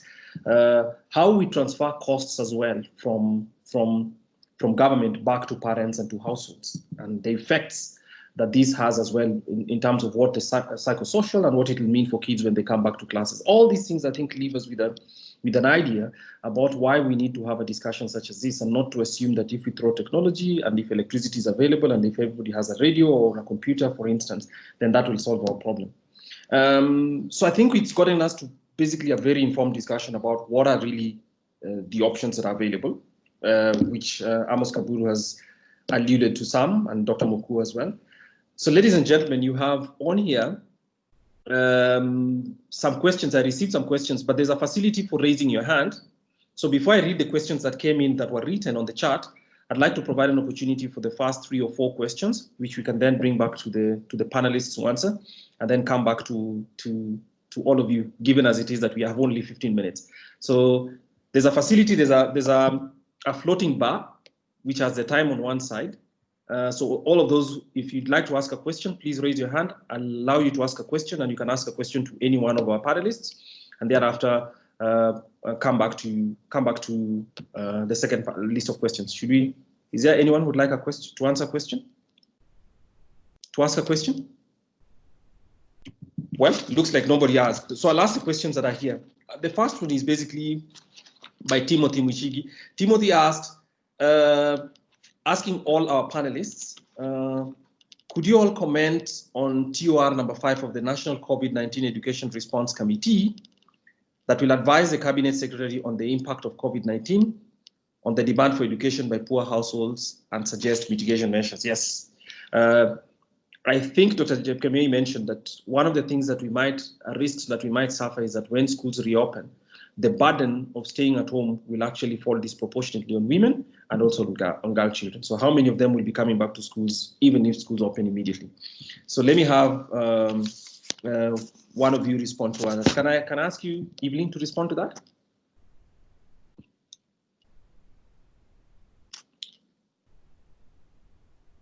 Your microphone is mute, please. Yes. I'd like to write on what Amos has said regarding the ability of government, or the bureaucracy as we call it, to absorb knowledge from other people who have experience and who have knowledge. I think there's a challenge in accessing government and actually being able to discuss with them and say, look, we have expertise in this area, and we think this is how this situation needs to be handled. There is a tendency, I think, in government to ask for advice and not really take that advice. However, if I were to be asked to advise, one of the things that we need to think about is how do we cushion the girls against the effects of COVID? And there is a whole range of things that can be done. But I think what is most important is to actually follow down to where these girls are and look at what are the challenges. And we shouldn't assume that all their challenges are related to sanitary provisions and things like that. There is protection issues, there is gender-based violence, there is child labor situations, and there is also the fact that their mothers are the sole breadwinner when a situation like this arises. And so the temptation to stay at home for the girl to support the parents is higher than that of the boy for some reason. And so I think that it's not something that the government can simply say, oh, you know, we want all the girls to go to school. I think it's important to follow down to see what situation the girls in Kisumu are facing, what situation the girls in Garissa are facing, and address that situation. Okay, thanks a lot. I don't think Wandia is here with us. Sorry, it looks like her computer gave way. So I'll ask Dr. Mokua, do you have a response as well?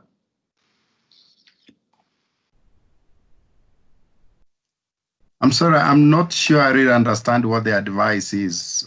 What's he looking for? Okay. Well, this was a question from Timothy about the TOR number 5 for COVID, for the National Committee, National Education Response Committee. But it's okay. Let me ask whether Amos has anything to add. Amos, do you have anything to add? Not necessarily. Okay, fine.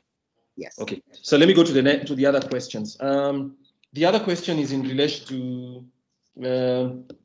I think these are comments about what the difficulties of implementing virtual learning policy are, and someone asks about what about families that relocated to rural areas immediately after closure of schools, and then obviously also families that have been affected by floods and displacement. So obviously the ability to continue to learning, even if they wanted to, would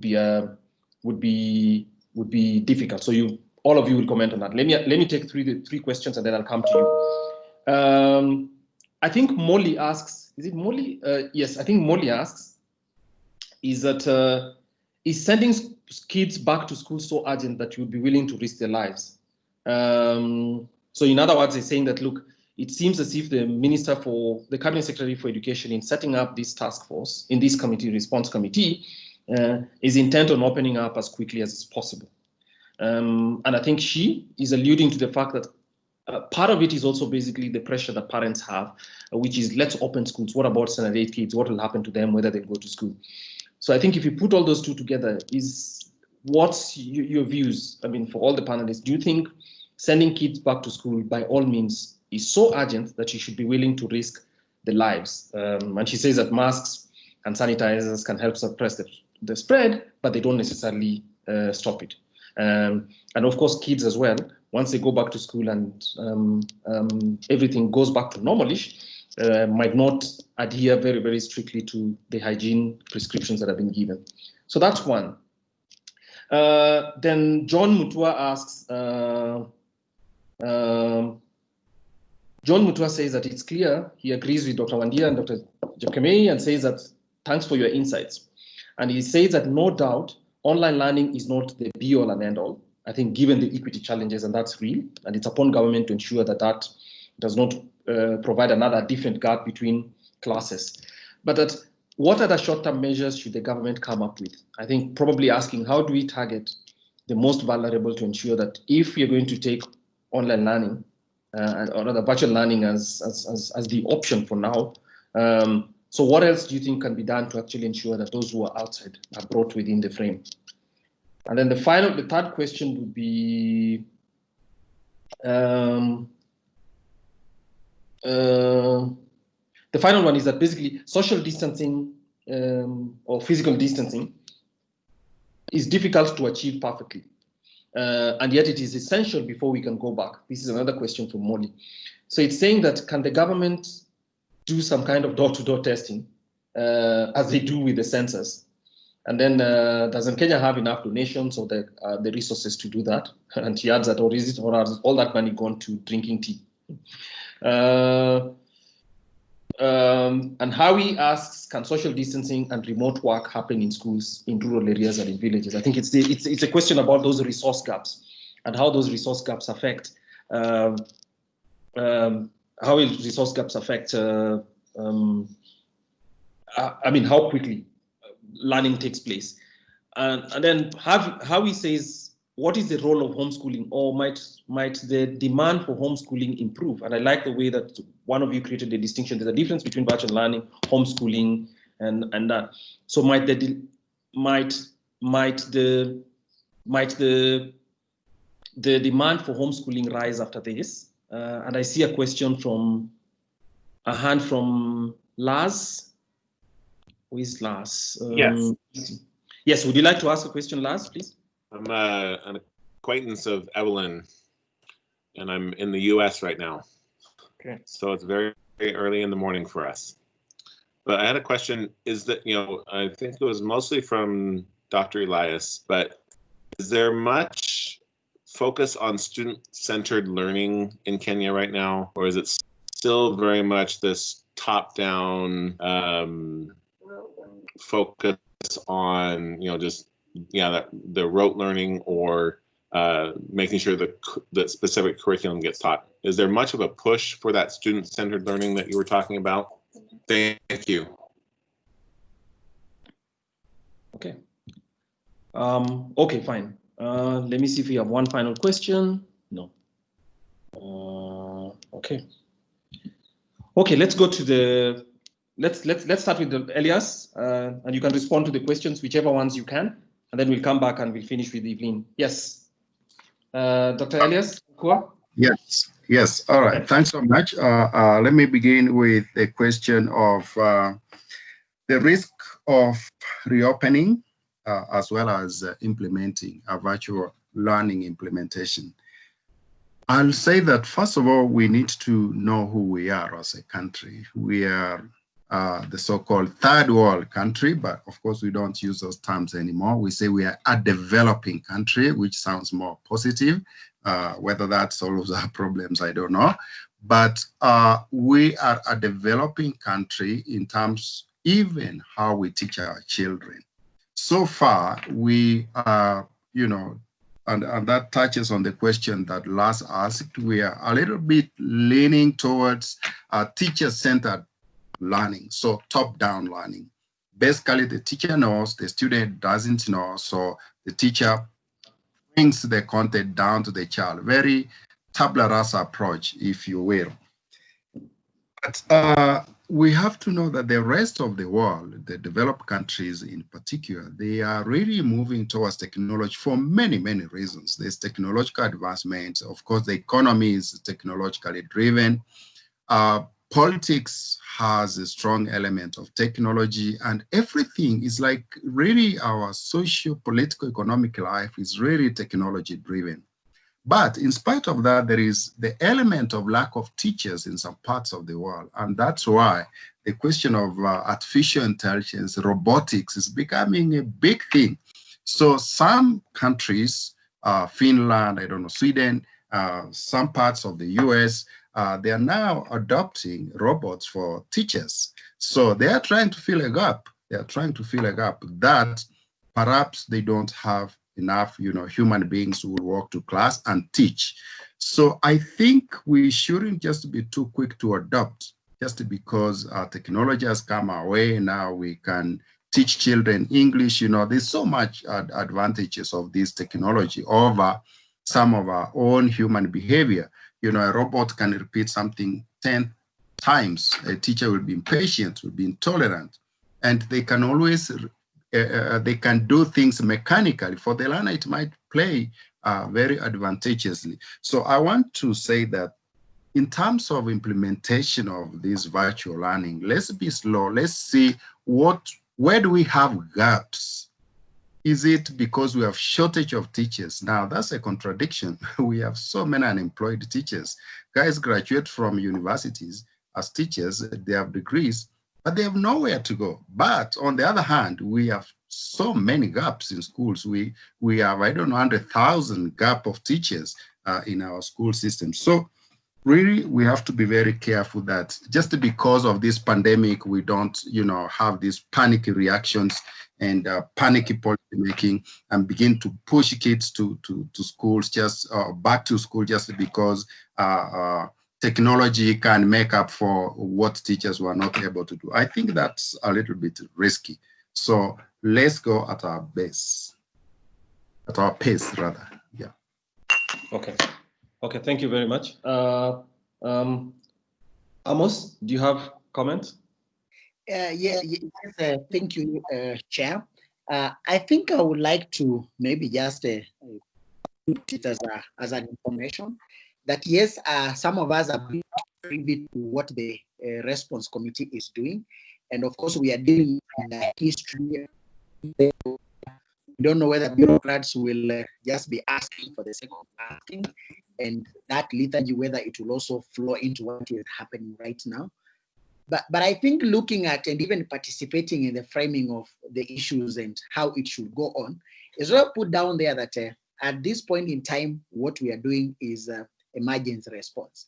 And emergency response cannot be equated to designing when there is normalcy, because we are basically in a war. I think one of the things that we forget is that this is not an education problem. COVID is not an education problem.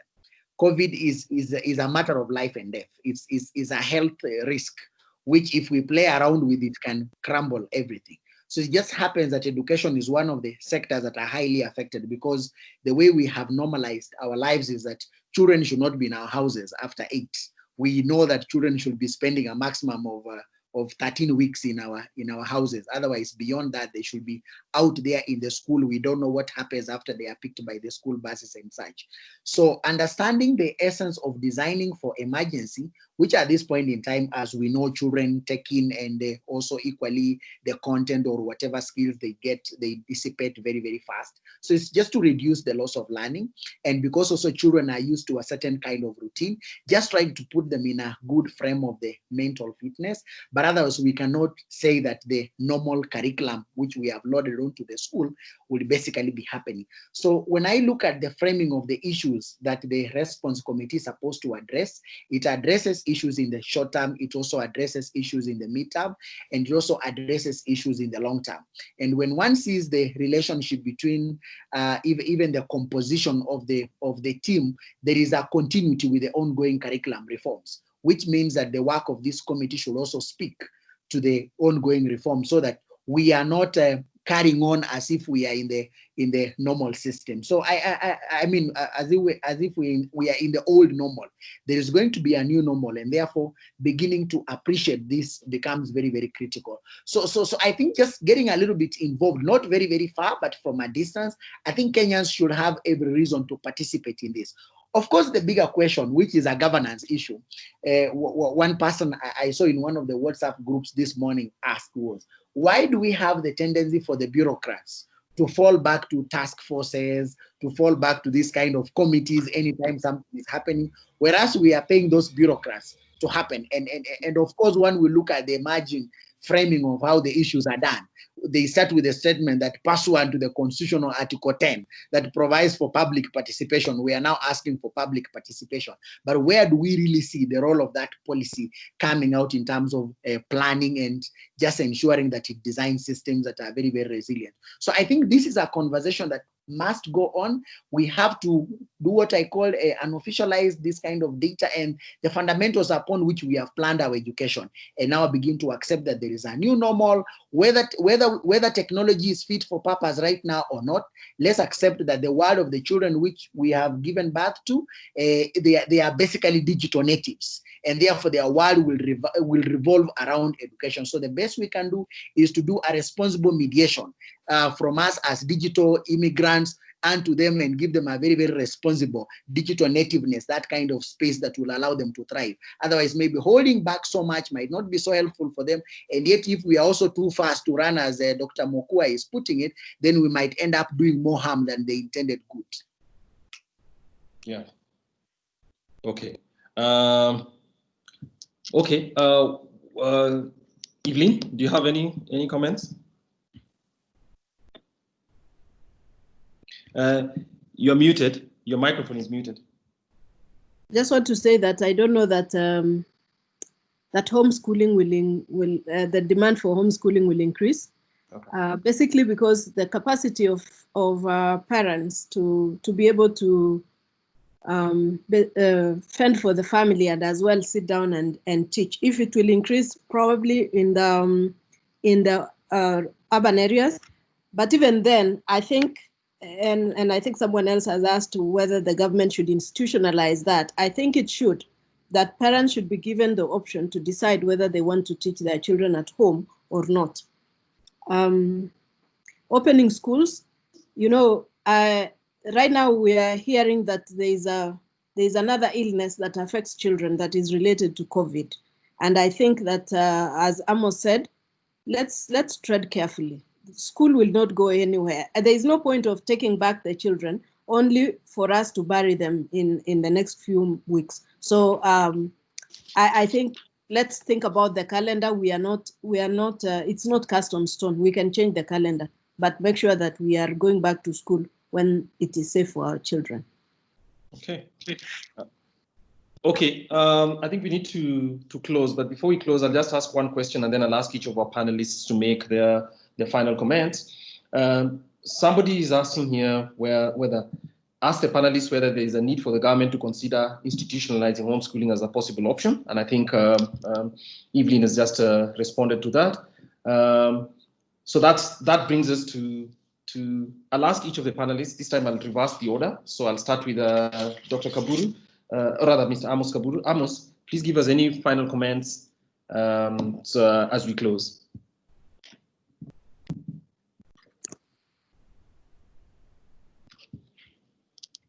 Amos, are you there? Sorry, my mic was muted. Yeah, there is something that Elias put across, and we should not forget it. There is a challenge of making decisions during emergencies. The challenge with it that it blurs looking at the long term, because sometimes we end up making what somebody called sacrificing permanence at the altar of immediacy. So we must be very, very careful when we make policy decisions at this point in time, that we do not make decisions that are based on expediency, then we put in a lot of investments without necessarily looking at what will be the implication. The point that Evelyn put across, we must now be so deliberate in terms of the decisions that we make should be scalable enough, cost effective.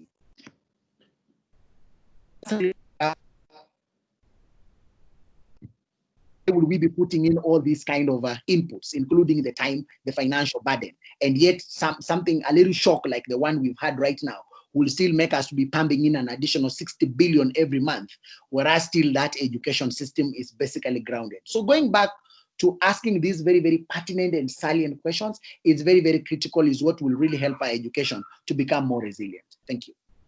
Okay, thank you very much, Amos. I'll go to Dr. Mokua. Yeah, I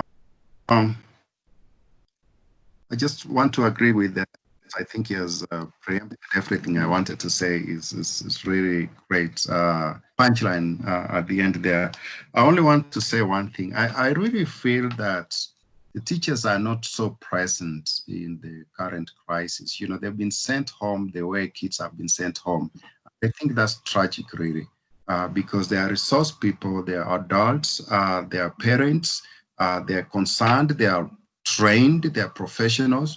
I think really the government will do much better by trying to tap into what they know, and they know their students very well and how best they can help them at this point when they are home. Thank you very much. I also want to thank you and your team for organizing this and inviting us. It's a privilege. We don't take it for granted, but also the other panelists, thank you so much for your wonderful insights. I've learned so much. Thank you. Thank you very much, Dr. Mokua. I'll come to Evelyn last. Yes, Evelyn.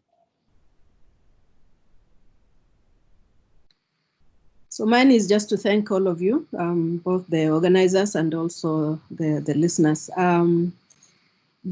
At this time, we are talking about this crisis as a national that has been brought by a national pandemic. But I just want to remind us that there are people who live under similar situations throughout, those that we call marginalized. And I think it's important for us to think that about all children as children, not as Amos says, think about those in the urban areas and in the rural areas and so on. There are so many families that are struggling. And so as we think about the struggles that we are facing as a country right now, and even in our individual positions, it's important that we remember that there are those who are in similar situations every day, and they pay tax and they belong to this country, and they expect that this country will serve them as they serve those that are privileged. Thank you. Okay. Thank you very much. Let me finish with 2 points, and then before I thank the panelists and everybody else. I think the first one is something that Amos mentioned, which is that basically this is not an education problem. This is a health problem, which has then gone into other parts of society, and therefore generating and effects for other sectors, which is, so we must always bear that in mind. I think we shouldn't lose our heads because it's not the creation of children and not their teachers. That's the first. The second is something that Dr. Mokua has mentioned, which is finally, which is also that, look, there's a part of this conversation that is not complete that teachers are missing. And I think we realize that as well, because Winnie, my colleague, will be speaking at the end, but we have arranged for a meeting to actually talk with teachers, which is next week on the 21st. We'll have a discussion with teachers that we've managed to find a few teachers from the Kenya's neighborhoods. So we have a teacher from the US, a few teachers from other parts of the country, and some teachers, just to hear what and how they are coping with this, and to see what adjustments they're going to make, because people speak as if only students are making adjustments. I think some teachers also have. So listening from teachers, the people who are on the front line, is a good thing. So we'll do that. Please bear that in mind, and maybe you should look out for it. It will be an interesting conversation to continue from here. And Wandia and Dr. Jepkemei have reminded us of an important thing as well, that look, in the end, we are providing an education service. Let's remember that technology is just a tool. It's not an end in itself. I think if there's one thing we must remember, it's that very salient point, that technology must not be treated as if it is the solution itself. It's actually something that is a tool. And therefore, once it's a tool, I would say it's value neutral. We need to put then the right content to support what is provided to children. But at the same time, as Winnie started the conversation, which is let's look at the landscape upon which we are imposing or implementing the question on learning. And as you can see, there are very, very big differences. So we have to be careful that we do not replicate differences that exist already, whether class or regional spatial differences, by using another instrument, which then makes them even much, much bigger. So I'd like to thank you all. Thank you all, and I'd also like to remind you that the IEA hosts at least 1 or 2 webinars every week. On the 19th of this month, which is next week on Tuesday, we'll be discussing what are the economic costs of COVID-19, given that obviously growth is down, employment factors are suffering. So any of you who's interested in actually finding that, part of that will also be, of course, what the health effects are, because if people lose their lives, there's a cost. If people are unwell, that there's a cost as well. So please make a mark that in your date, and of course, a notice will be sent out to all of you. And we also promise that the recording of this in full will be available for you, I think within a day or 2. We'll try and make sure that it's edited either today and tomorrow, and by Monday, a link will be sent and all of you can then watch and take some more notes. I'd like to thank very, very much Dr. Jepkemei, Dr. Elias Mokua, Wendy Njoya in her absence, and Dr. Amos Kaburu for honoring our invite, but more importantly for making this conversation an interesting conversation. And everybody else who's here, I think at one time we had about 48. Right now it's a little less, but thanks a lot for staying. We've gone a little bit beyond our time, but I'd like to thank you all. We had a poll that was running. Please fill it in before you log out. But right now I'd like to pass back to my colleague Winnie to close the meeting. Winnie, are you there? Yes, I am. Thank you so much, Kwame, for running through the plenary session. So yes, just like Kwame has mentioned, we will be holding a series of webinars to have a discussion on how this pandemic has affected the different sectors within the country and globally. So yes, speaking to the one on the teachers, we will be holding one next week on Thursday from 2 to 5 p.m. From 5 p.m. to say 7 p.m. or from 4 to 6 p.m. We will agree on the timing to allow, because it's global, to allow the panelists that we have to be all able to join in on the conversation. So yes, we will post, and you're all welcome to join in the conversation and to hear the global perspective from teachers across the globe. And the presentations are already for this particular webinar are already available on the website. So for those who are asking about the presentations, please log on to our website www.ieakenya.or.ke to get access to the presentations. Thank you once again to all my panelists for availing time. We really appreciate. And should we call on you again, please don't feel shy. We really appreciate the support. Thank you so much. Thank you. Kwame? Thanks a lot, everyone. So we close. Please respond to the poll and have a good morning. Oh, good afternoon. Thank you very much again.